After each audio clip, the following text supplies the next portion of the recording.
মাওয়া ঘাটে যেয়ে আমার কিন্তু কখনো ইলিশ মাছ খাওয়া হয়নি, তবে অনেক ভিডিও দেখেছি।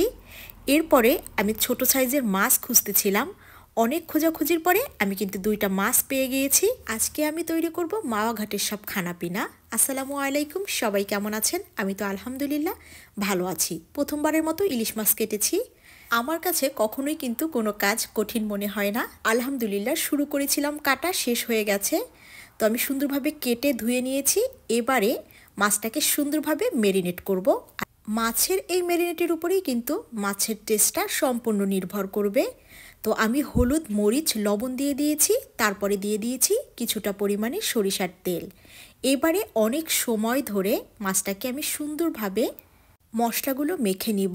প্রথমে এক সাইড মেখে নিচ্ছি, তারপরে কিন্তু অপর সাইডেও সেমভাবে মশলাটা মাখিয়ে নিব। আমার রান্না করার একটা শখ ছিল যে একটা আস্ত ইলিশ মাছ রান্না করব।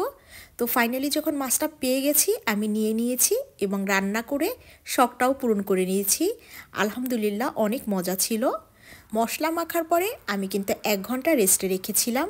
দেখুন কি সুন্দর মেকআপ করা হচ্ছে, এখন কিন্তু দেখতে বেশ ভালো লাগছে। তো মাছটাকে সাজানো গুছানোর পরে এরকম ছিল। তো আমার মেরিনেট হয়ে গেছে, এবারে আমি ভেজে নিব। আমি কিন্তু সরিষার তেলে ভেজে নিচ্ছি। মাওয়া ঘাটের খাবারগুলো বেশি মজা হয়, কারণ হচ্ছে তারা সরিষার তেল ইউজ করে। তো আমিও আজ সরিষার তেলে ভেজে নিচ্ছি। প্রথমে চুলার হিট হাই হিটে রেখে ভেজে নিতে হবে, তারপরে কিন্তু আমি লো মিডিয়াম করে দিব। তো আমি মাছটাকে ঘুরিয়ে ফিরিয়ে বিভিন্ন অ্যাঙ্গেলে ভেজে নিচ্ছি। এবারে উল্টে দিচ্ছি। প্রথমে মনে করেছিলাম উল্টানোটা অনেক কষ্টকর হবে, কিন্তু না, আমি খুব সহজেই পেরে গিয়েছিলাম। এবারে অপর সাইডও একইভাবে ভেজে নিচ্ছি।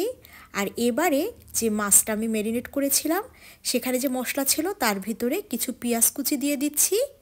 আর এই পেঁয়াজ কুচিটাও আমি মাছের সাথে ভেজে নিব। দেখতে যেমন ভালো লাগবে, খেতেও কিন্তু বেশ ভালো লাগবে। আবার মাছটা কিন্তু অলমোস্ট হয়ে এসেছে, সেই পর্যায়ে পেঁয়াজটা দিয়ে দিয়েছি। আমি পুরো ব্রেস্তা করব না, জাস্ট একটু ভেজে নিব। মাছ ভাজার সময় আমি কিন্তু সম্পূর্ণ সময়টা চুলোর পাশেই ছিলাম, একটু নড়িনি। আর কিছু কাঁচামরিচ দিয়ে দিয়েছি একটা সুন্দর ফ্লেভারের জন্য। মাছটাও প্রায় ভাজা শেষ আর পেঁয়াজটাও কিন্তু ভাজা হয়ে যাচ্ছে। এবারে আমি পরিবেশন করে নিব। মাছটাকে তুলে পরিবেশন করে নিচ্ছি। দেখুন পেঁয়াজটা কিন্তু আমি একদমই বেশি ভাজি নাই। এটা ছিল মাছের ফাইনাল লুক। সবাই খেয়ে অনেক খুশি হয়েছে, আমারও অনেক ভালো লেগেছে। এর সাথে আরও ছিল বেগুন ভাজি, লাউয়ের ছোলা আলু দিয়ে ভাজি, পাতলা ডাল আর আলু ভর্তা।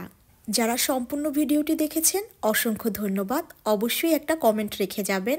যখন ভালো একটা কমেন্ট পাই পড়তে যে এত ভালো লাগে। আর আমি কিন্তু ওরকম কোনো নেগেটিভ কমেন্ট পাই না। একটা থালি সাজিয়ে নিয়েছি। ভিডিওটি বেশি ভালো লাগলে শেয়ার করে দিবেন। আজ এ পর্যন্ত, কথা হবে নেক্সট ভিডিওতে। সে পর্যন্ত ভালো থাকবেন। আল্লাহ হাফেজ।